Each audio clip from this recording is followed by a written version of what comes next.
नमस्कार, बहुत स्वागत है आपका न्यूज 18 मध्य प्रदेश छत्तीसगढ़ में। मैं हूं आपके साथ ऋतु सिंह और बात हो रही है महिलाओं की, क्योंकि आज आधी आबादी को अपना पूरा हक मिलने जा रहा है और इस पूरे हक की बात करने के लिए हमारे साथ महिलाओं का पैनल जुड़ चुका है। सबसे पहले आपको गेस्ट इंट्रोड्यूस करा देते हैं। हमारे साथ जुड़ चुकी है नेहा दुआ जी, सोशल एक्टिविस्ट है। बहुत स्वागत है नेहा जी आपका। डॉक्टर शालिनी अली जी जुड़ चुकी है मुस्लिम राष्ट्रीय मंच से। डॉक्टर शालिनी जी, बहुत स्वागत है आपका। मेरे साथ जुड़ गई है बरखा त्रेहन जी, पॉलिटिकल एनालिस्ट है। मैम, बहुत स्वागत है आपका। ममता काले जी हमारे साथ जुड़ गई है। ममता काले जी भी पॉलिटिकल एनालिस्ट है। बहुत स्वागत है ममता जी आपका। और शुरुआत करेंगे, क्योंकि चर्चा जो हो रही है विपक्ष का विरोध है, लेकिन इसके पीछे के तर्क क्या है, विरोध क्यों हो रहा है और महिलाओं का हक मिलना कितना जरूरी है। सबसे पहले शुरुआत बरखा जी मैं आपसे करना चाहूंगी।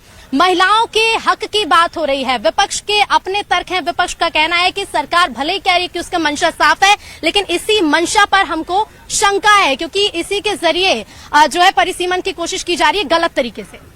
देखिए, सबसे पहले मैं आपको ये क्लियर कर दूं कि मैं किसी पॉलिटिकल पार्टी को यहाँ रिप्रेजेंट नहीं कर रही। अब आते हैं आपके सवाल के ऊपर। मोदी जी जो हमारे देश के प्रधानमंत्री हैं, उन्होंने महिलाओं को बहुत सशक्त किया। आज महिलाएं जो इतना खोल के बात कर रही हैं, जो डेमोक्रेसी में पूरा पार्टिसिपेशन है उनका, जो भी है आत्मनिर्भर बनाया उन्होंने, बेटी बचाओ बेटी पढ़ाओ, ऐसे अन्य जो पॉलिसीज वो लेके आए, उसके लिए हम महिलाएं उनका धन्यवाद देती हैं, उन्हें कोटि कोटि नमन करती हैं। जब तक इस देश में सूरज चांद रहेगा तब तक उनका नमन हम करते रहेंगे और उनका ऋण नहीं चुका सकते। लेकिन बड़ा सवाल यहाँ पर आता है कि रिजर्वेशन महिलाओं को, महिला वंदन बिल, आखिर क्यों? जब महिला और पुरुष बराबर हैं, जब हम आर्टिकल 15 में यह पढ़ते हैं, कॉन्स्टिट्यूशन में हमारे लिखा हुआ है कि हम सब बराबरी के हकदार हैं, no discrimination on the basis of gender, तो फिर ये 33% की जरूरत क्या थी? ये woman appeasement bill, rat race of appeasement, ये अपीजमेंट की राजनीति आखिर कब तक चलेगी? ये महिलाएं ही हैं जो झंडा झुलाती हैं इक्वालिटी का, तो आखिर इक्वालिटी, और वो महिलाएं बहुत सक्षम भी हैं। मैं तो मानती हूं कि महिला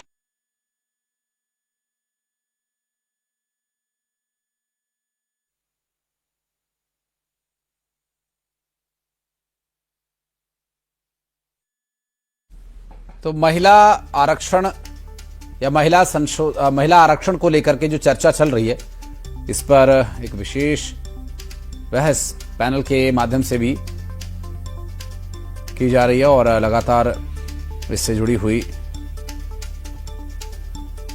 कौन रोक सकता है? लेकिन प्रॉक्सी राजनीति अब होगी जिसका दुरुपयोग बहुत ज्यादा बढ़ेगा। महिला का सिर्फ नाम होगा, लेकिन ये तो समय वाली बात है ना मैडम? नहीं, और ये तो पता ही है, वही नेताओं की बेटियां, बहू, वाइफ्स पहुंचेंगी। डिम्पल यादव के क्या क्रेडेंशियल्स हैं? वही महिलाएं पहुंचेंगी, कोई और नहीं पहुंचेगी। साधारण महिला समय, ठीक है, ये समय बताएगा कि इससे महिलाओं का सशक्तिकरण होगा या इससे एक नई राजनीति को जन्म देने की कोशिश की जा रही है। लेकिन इस पर जिस तरह का विरोध देखने को मिल रहा है, ये विरोध कितना जरूरी था या फिर बिना मतलब का विरोध किया जा रहा है? देखिए, विरोध वो लोग कर रहे हैं जो चाहते ही नहीं है कि ये रिजर्वेशन बिल जो है वो ठीक ठाक से लागू हो जाए। पहली चीज, जो पार्टियां हैं जो कि राजनीति अपने राजनीतिक रोटियों को इन्हीं चीजों के वजह से सेकती हैं और टीआरपीस पाती हैं, उनका ये काम होता है। बहनें सशक्त हैं, बहुत अच्छी बात है, और वो सशक्त करने में मोदी जी का हाथ रहा है। उस बहन से पूछिए ना जो गांव में राशन कार्ड में अपना नाम देखती है, उस बहन से पूछिए जिसको पीएम आवास योजना के लिए पैसे मिलते हैं। ये सारे सशक्तिकरण करने के एक तरीका रहा है और वो तरीका चलता रहा है। आज अगर हम बात कर रहे हैं सिर्फ 33% रिजर्वेशन की कि वो आ जाएंगी राजनीति में, बात सिर्फ राजनीति में आने की नहीं है, बात पूरी की पूरी एक सोच को चेंज करने की है। आप उस चेंज को लेकर आ रहे हैं कि आपने राजनीति ही नहीं, हर एक ऐसे मैदान में बहनों को वो मौका दे दिया है। अब देखिए, कांग्रेस और सपा बात करते हैं कि नहीं जी ओबीसी, एससी, एसटी, वो ऐसी तुष्टिकरण करते हैं। हम बात करते हैं कि बहुत अच्छा काम हो रहा है, 40 साल लगे हैं इस बिल को पास होने में, वो पास हो रहा है, उसे लागू हो जाने दीजिए।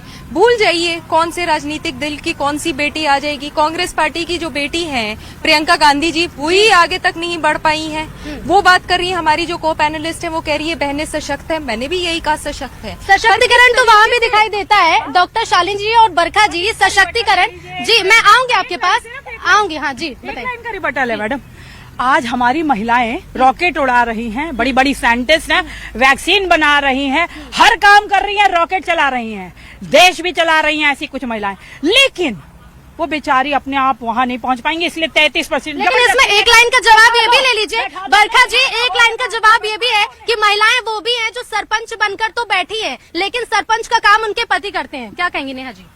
मैं यही कहूंगी कि महिला बिल्कुल खुद ही सशक्त है, उसको किसी चीज की जरूरत नहीं है। लेकिन इतने सालों से 70 साल से पुरुष ही क्यों संसद में दिख रहे हैं, क्यों सारी विधानसभाओं में पुरुष ही दिख रहे हैं, महिलाएं क्यों नहीं दिखती हैं?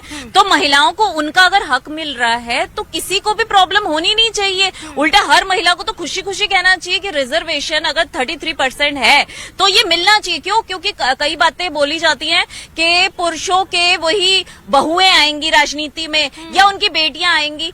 अरे बेटियां आएंगी, बहुएं आएंगी जिनके बेटे आए हुए हैं, जिनके दामाद आए हुए हैं और जिनके भाई भतीजावाद आए हुए हैं, आप उनपे कुछ नहीं कहेंगे। लेकिन महिलाएं आएंगी तो आपके पेट में दर्द हो रही है। तो ये गलत सोच है। मुझे लगता है महिलाओं की सशक्तिकरण पे 40 साल कांग्रेस को सोचते हुए हो गए थे कि इसको लागू किया जाए। उनकी सोच अच्छी थी, कोई बुरी बात नहीं है। तो लेकिन सोच अच्छी होने से कुछ नहीं होता, उसको इम्प्लीमेंट भी करना चाहिए। तो आज अगर प्रधानमंत्री नरेंद्र मोदी उसे इम्प्लीमेंट करने जा रहे हैं और जल्द से जल्द करने जा रहे हैं, तो इसमें प्रॉब्लम क्या है? 30 महीने में 2023 में पास हुआ था, 30 महीने में वो इसे इम्प्लीमेंट करना चाहते हैं और 30 साल में कांग्रेस या और विपक्षी पार्टियां उसको इम्प्लीमेंट नहीं कर पाई। तो क्या ये लगता है कि ये जो 30 महीने हैं, इन 30 महीनों पर ये जो 28 घंटे हो रहे हैं जिसमें ऐतिहासिक फैसला लिया जाएगा, ये 28 घंटे भारी पड़ जाएंगे या फिर इसके पीछे श्रेय लेने की राजनीति इसे कह सकते हैं, इसीलिए विपक्ष इतना हल्ला कर रहा है? ममता जी जी बहुत बहुत धन्यवाद। बड़ा अच्छा लग रहा है, सारी महिलाएं खड़े होकर के एक आवाज में एक सुर में महिलाओं के बारे में बात कर रही हैं। नारी शक्ति वंदन अधिनियम मेरे हिसाब से बहुत साल पहले आ जाना चाहिए था, 40 साल नहीं लगने चाहिए थे। इस देश की आधी आबादी महिलाएं हैं, तो जब आधी आबादी महिला है, घर से लेकर के सब कुछ महिलाएं चलाती हैं, तो संसद क्यों नहीं चला सकती भाई? संसद में क्यों नहीं 33% महिलाएं हो सकती? महिलाएं शक्तिशाली हम जानते हैं, तो क्या शक्तिशाली महिलाओं को संसद में नहीं होना चाहिए? क्या उनको देश नहीं चलाना चाहिए? क्या वो अपने पुरुषों से कम है? वो वाली बात है ना कि हमारी छोरी क्या छोरों से कम है, तो ये नहीं चलेगा। दूसरी बात मैं यहाँ पर ये बोलना चाहती हूँ, देखिए मैंने उम्मीद करी थी श्रीमती सोनिया गांधी जी इस बिल को लेकर के आएंगी। एक महिला 10 साल तक सुपर प्राइम मिनिस्टर रही है ना, लेकिन वो लेकर के नहीं आई। पर मैं उनका दुख समझती हूँ, वो पुरुष प्रधान समाज वाली जो बात है उससे जूझ रही है। ऐसा नहीं है कि मेरा पुरुष भाइयों से कोई नाराजगी है, लेकिन वो अपनी खुद की सुपुत्री को अब जाकर के एमपी बना पाई है, जबकि राहुल 2004 से एमपी हैं। नाउ मैं कल राहुल गांधी जी का एक मोनोलॉग सुन रही थी जिसमें वो कह रहे थे कि मैंने 2018 में प्रधानमंत्री मोदी जी को पत्र लिखा और मैंने बोला कि मोदी जी 2019 में आप ये 33% रिजर्वेशन लागू कर दीजिए। कहते हैं कि हम इसके पक्ष में थे। तो राहुल जी यदि आप इसके पक्ष में थे तो 2004 से 2014 तक इसको क्यों नहीं लेकर के आए? एक बात। दूसरी बात, जो पत्र 2018 में आपने मोदी जी को लिखा कि 1 साल के अंदर आप इसको इम्प्लीमेंट कर दो, वो पत्र आपने स्वर्गीय श्री मनमोहन सिंह जी को 2004, 5, 6, 7, 8, 9, 10, 11, 12, 13, 14 में क्यों नहीं लिखा भाई? लिख सकते थे ना, वो नहीं लिखने के लिए काफी समय की जरूरत थी। वो कोई समय की जरूरत नहीं थी। विल नहीं है, इच्छा शक्ति नहीं है, महिलाओं के साथ करना नहीं है। और वो कांग्रेस पार्टी, कांग्रेस विरोध कर रही है ना, वो कांग्रेस पार्टी जिसमें इन्हीं की जो नेत्री है सिमी रोजबेल, वो कास्टिंग काउच का इतना बड़ा आरोप लगा देती है। अभी वो एक मैडम सैयद हैं, उन्होंने बोल दिया कि हमारी राष्ट्रीय अध्यक्ष महिला मोर्चा ने हमारे साथ गलत कर दिया। वो महिलाओं का भला करेंगे? नहीं हो सकता। ठीक है, तो महिलाओं की भलाई के लिए आप कह रही हैं सशक्त महिलाएं हैं, जरूरत नहीं है कि उन्हें आरक्षण दिया जाए, वो बिना आरक्षण के ही सशक्त बन सकती हैं, खुद को प्रूव कर सकती हैं। लेकिन क्या आपको ये नहीं लगता बरखा जी कि एक रास्ता दिखाने के लिए एक नेतृत्व की जरूरत है? वो नेतृत्व जो संसद में बैठकर अपने फैसले सुनाएगा, वो महिलाओं का नेतृत्व जो संसद में अपनी भागीदारी दिखाएगा, तो देश की हर एक छोटी बच्ची को उससे प्रेरणा मिलेगी। देखिए, मुझे समझ नहीं आ रहा आप लोग इस चीज के पीछे पड़ क्यों गए कि अगर सिर्फ रिजर्वेशन लेगा तभी महिला पहुंचे। मतलब फिर तो वैक्सीन महिला को नहीं बनानी चाहिए थी, रॉकेट नहीं उड़ाना चाहिए था, स्पोर्ट्स स्टार नहीं होनी चाहिए, उसको तो रिजर्वेशन नहीं मिली है तो वो तो नहीं बन सकते। या कोई भी काम जो आज तक महिलाओं ने किया हो, बेहतरीन काम किया हो, आर्मी में भी आजकल महिलाएं तो वो तो अगर इस नजरिए से देखा जाए तो आरक्षण तो फिर हर दिशा में गलत बताएंगे। मैं तो वही कह रही हूँ कि आरक्षण से तो देश जूझ रहा था, उसे तो खत्म किया नहीं, एक और ले आ रहे। और महिलाएं ही सबसे पहले अपोज करती हैं, कहती हैं कि हमें इक्वालिटी चाहिए, इक्वालिटी चाहिए, इक्वालिटी चाहिए। तो ये इक्वालिटी के नाम पर धोखा है। ये धोखा है, ये धोखा बंद होना चाहिए। ये rat race of woman appeasement सिर्फ इलेक्शन के टाइम पे उन्हें ये बताना कि भाई तुम्हारे लिए हम 33% दे देंगे आरक्षण। लेकिन सिर्फ 2026 में तो इलेक्शन नहीं हो रहा है ना अभी ममता जी। कंप्लीट नहीं हुई, इससे पहले भी हुए, मेरे इसके को बाद भी कंप्लीट हुए। करने दीजिए। मैं कह रही हूँ कि मान लिया जी इसी आरक्षण से ही पार्लियामेंट की भलाई होगी, सारी महिलाओं की भलाई होगी, इसी से होगा। भाई वंस एंड फॉर ऑल रोज रोज का रोना खत्म करो, 100% आरक्षण दो। प्रधानमंत्री एक महिला चाहिए, हमें देश को महिला प्रधानमंत्री चाहिए और 100% वुमन पैनल रखिए। सारी पार्लियामेंटेरियंस महिलाएं देश बदल देंगे, देश बिल्कुल आगे ले जाएंगे। देश की अब देश आरक्षण से आगे बदलता है, देश विरोध से आगे बदलेगा, देश किसी बिल के पास होने से आगे बढ़ेगा। क्या बोलेंगे नेहा जी? मैं यही कहूंगी कि आज अगर जैसे बरखा जी ने बिल्कुल बोला कि प्रधानमंत्री एक महिला होनी चाहिए, ये उनकी डिमांड है, तो किसने मना किया है कि प्रधानमंत्री महिला नहीं हो सकती? जब प्रधानमंत्री स्वयं नरेंद्र मोदी जी इस बिल को पास करवा रहे हैं और जल्दी इम्प्लीमेंट करना चाह रहे हैं, तो उनके माइंड में कोई मंशा तो रही होगी ना, कुछ करेंगे। दूसरा, आज राष्ट्रपति भी हमारी महिला है, हमारी वित्त मंत्री भी महिला है, तो उन्होंने और हमारा जो आपने ऑपरेशन सिंदूर देखा, दोनों महिलाओं ने लीड किया। तो इससे बड़ी प्रधानमंत्री जी क्या दिखाएं कि उन्होंने हमेशा महिलाओं के ऊपर पूरा विश्वास दिखाया और विश्वास पे वो पूरी खरी उतरी हैं। तो जो महिलाएं खरी उतरी हैं तो बाकी भी उतर सकती हैं। तो हमें तो अवेयरनेस भी करनी चाहिए, गांव-गांव जाके महिलाओं को बोलना चाहिए कि ऐसा कुछ आ रहा है, बिल पास हो रहा है, जिससे कि उनके मन में भी रहे, गांव वाली औरतों की भी, कि हम प्रतिनिधित्व बढ़ाने के लिए एक हक दिया जा रहा है, एक हक दिया जा रहा है, एक फेवर नहीं दिया जा रहा है। क्या कहेंगे? देखिए, बहुत सीधी सिंपल सी बात है, कुछ अच्छा होने को जा रहा है, कुछ एक्स्ट्रा ही मिल रहा है ना बहनों को, और उनके भलाई के लिए मिल रहा है। देश के सशक्त करना, सिर्फ हम बहनों की सशक्तिकरण की बात नहीं कर रहे हैं। इस देश को विकसित भारत की तरफ ले जाने के लिए हम ये कह रहे हैं कि जब बहनें हैं उनको आप मौका दे रहे हैं, तो मौका लेने से आप क्यों कतरा रहे हैं? पहली चीज। दूसरी चीज, अगर मौका मिल रहा है, कुछ अच्छा हो रहा है, उसको होने दीजिए, देखी जाएगी। ऐसे ह्यू एंड क्राई तो वक्फ के टाइम पर भी हुआ था कि देखिए जी सरकारें जमीनें ले लीजिएंगे और सरकार ये कर देगी, वो कर देगी। मैं ये नहीं मना कर रही हूँ कि बहनें सशक्त नहीं है। अगर सशक्त होने के लिए और बहनों को सशक्त होने के लिए अगर रिजर्वेशन बिल आ रहा है, तो इसमें बुराई क्या है? इसमें खामी कहाँ है? अगर हम कह रहे हैं कि सिर्फ बहनों को हम बस की फ्री सीट्स नहीं देना चाह रहे हैं, सिर्फ रेशन कार्ड में उनका नाम नहीं चाह रहे हैं, सिर्फ मकान पे उनकी रजिस्ट्री नहीं चाह रहे हैं, ठीक है, हम चाह रहे हैं कि वो आके अपना जो एक सोच विचार है, एक दायरा बढ़ा रहे हैं। हम उस दायरा को बढ़ाने के लिए आप राजी नहीं हो रहे हैं। मतलब क्या सोच है आपकी? आपकी जो थॉट है, अगर आप एमए पास हैं, तो आपकी जो मानसिकता है वो एक गरीब लड़की जिसने कभी स्कूल का चार दीवारी नहीं देखी, आप उससे कंपेयर कर सकते हैं अपनी आप को? आप अपनी आप को आज दिल्ली शहर में संसद के बाहर खड़े होकर ये सारी बातें बोल रही हैं। उन बहनों को बोलिए ना जिन्होंने स्कूल का क्लासरूम नहीं देखा है। आप उन लोगों को बोलिए ना जो अपनी बेटियों को पढ़ाना नहीं चाह रहे हैं कि 13-14 साल की होगी शादियां हो जाए।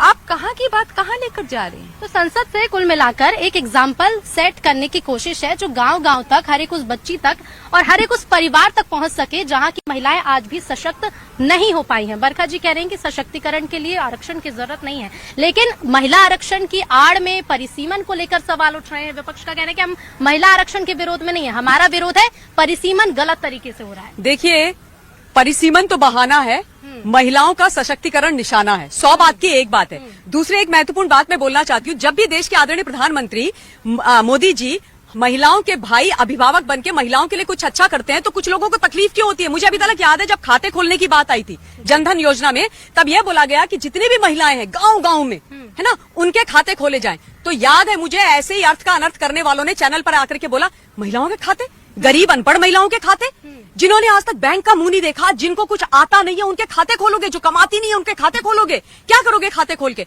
आज आप जाइए ना, मैं उत्तराखंड की बेटी हूँ, गांव-गांव में जाइए, हर महिला अपना खाता ऑपरेट करती है। वो महिला है, वो घर में काम करती है, वो घर को चलाती है, तो उसको खाते का अधिकार नहीं है। वो महिला है तो 33% आरक्षण उसको वहां संसद में नहीं मिलना चाहिए। ये कैसी सोच है? और एक चीज और मैं बता दूं, फाइटर पायलट की पत्नी हूँ। इस देश के अंदर आदरणीय मोदी जी ने ही ये सुनिश्चित किया कि भारतवर्ष की बेटी फाइटर पायलट बन सकती है। सरहद में जाकर के नापाक, चीन सबको लोहे के चने चबवा सकती है, लड़कियों को फाइटर पायलट बनाओ। तो जब नारियों का सशक्तिकरण हर क्षेत्र में हो रहा है तो मुझे नहीं लगता किसी को तकलीफ होनी चाहिए। ये तो बड़ी दुख की बात है। और एक चीज बोलना चाहती हूँ, अभी मेरी एक बहन ने बोला कि 100% महिलाओं को कर दो, फिर वही वाली बात कर दी ना, अर्थ के अनर्थ वाली। या तो 100% महिलाएं कर दो वरना मत करो 33%। ये कौन सा लॉजिक है? ये कोई लॉजिक नहीं होता है। पुरुष भी हमारे भाई हैं, महिलाएं भी भाई हैं, हम एक सिक्के के दो पहलू हैं। दोनों जो लोग हैं, पुरुष और महिला, एक साथ चलेंगे और दोनों को रिप्रेजेंटेशन मिलना चाहिए उनके आधार पर।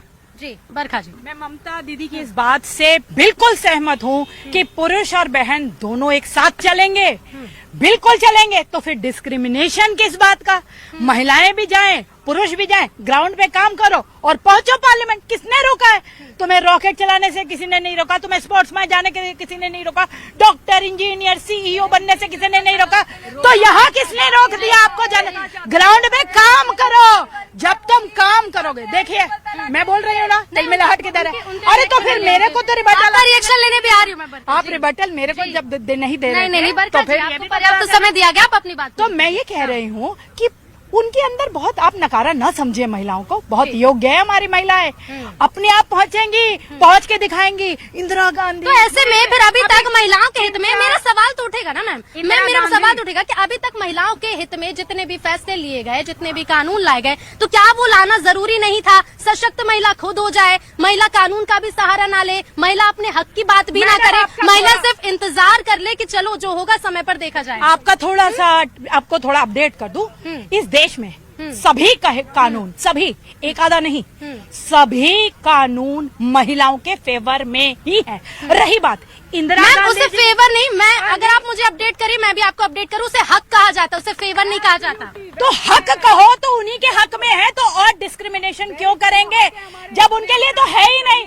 अब रही बात इंदिरा गांधी जी, स्मृति ईरानी जी, ये निर्मला सीतारमण जी, मुर्मू जी, ये सब अपने आप नहीं पहुंचे। कंगना रनौत या ऐसी तमाम महिलाएं हैं जो पार्लियामेंट में पहुंची हो और अपना काम कर रही है। ठीक है, मैं ये बोल रही हूँ, ठीक है, लौटूंगी मैं। हमें अभी मेरा कंप्लीट नहीं हुआ। जी। तो डिस्क्रिमिनेशन ठीक है। और वुमन अपीजमेंट की राजनीति 21वीं सदी में हम रह रहे हैं, जहाँ महिलाएं कंधे से कंधा मिला के हर काम हम 21वीं सदी में सब कुछ कर सकते हैं। हम 21वीं सदी में एक ऐतिहासिक फैसले का समर्थन नहीं कर सकते हैं। हम बिल्कुल कर सकते हैं, हमें करना चाहिए।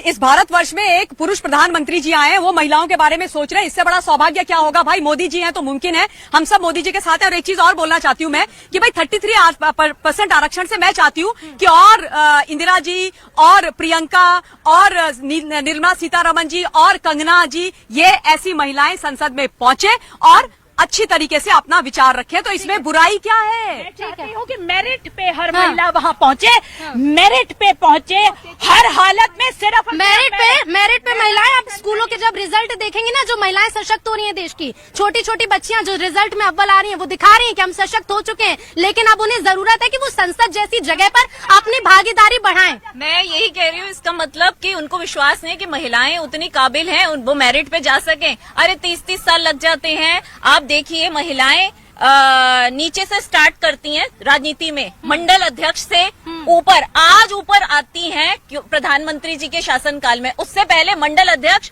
और बस उससे ऊपर उन्होंने जाना ही नहीं। अगर पहले ये सब हो जाता कांग्रेस के टाइम पे, तो आज आधी से ज्यादा संसद में आपको महिलाएं दिखती। 200 हमें ये आरक्षण मांगने की जरूरत ही नहीं पड़ती। तो महिलाएं जो हैं वो सशक्त हैं, लेकिन उनको मौका नहीं दिया जाता। जब उनको लाइन में नहीं खड़ा किया जाएगा, जब उनसे बोला ही नहीं जाएगा आप आगे आओ कुछ करो, तो वो क्या करेंगे? एक दिशा देने की कोशिश है। सीधी सी बात है कि अगर कोई चल रहा है उस रास्ते पर, उससे पीछे बढ़कर उसके पीछे चलने के लिए कुछ महिलाओं को तैयार किया जा रहा है कि चलिए कोई संसद में प्रतिनिधित्व करेगा तो उसके क्षेत्र से आने वाली हर लड़की सशक्त होगी। बिल्कुल सही है और होना भी चाहिए। मैं तो यही कह रही हूँ कि आपने सिर्फ बहनों को जो एक्स्ट्रा बस में सीट्स हैं या ट्रेन में है वहां तक के लिए नहीं सीमित करना है। आपको बहनों को आगे लेकर जाना है, संसद तक इसलिए लेकर जाना है क्योंकि ये हमारी देश की बात हो रही है, हमारे देश के नेतृत्व की बात हो रही है, हमारे देश को विकसित भारत की तरफ ले जाने की बात हो रही है। और ये हम सब जानते हैं कि इस पूरे ब्रह्मांड का जो निर्माण हुआ है वो एक महिला के तरफ से ही होता है।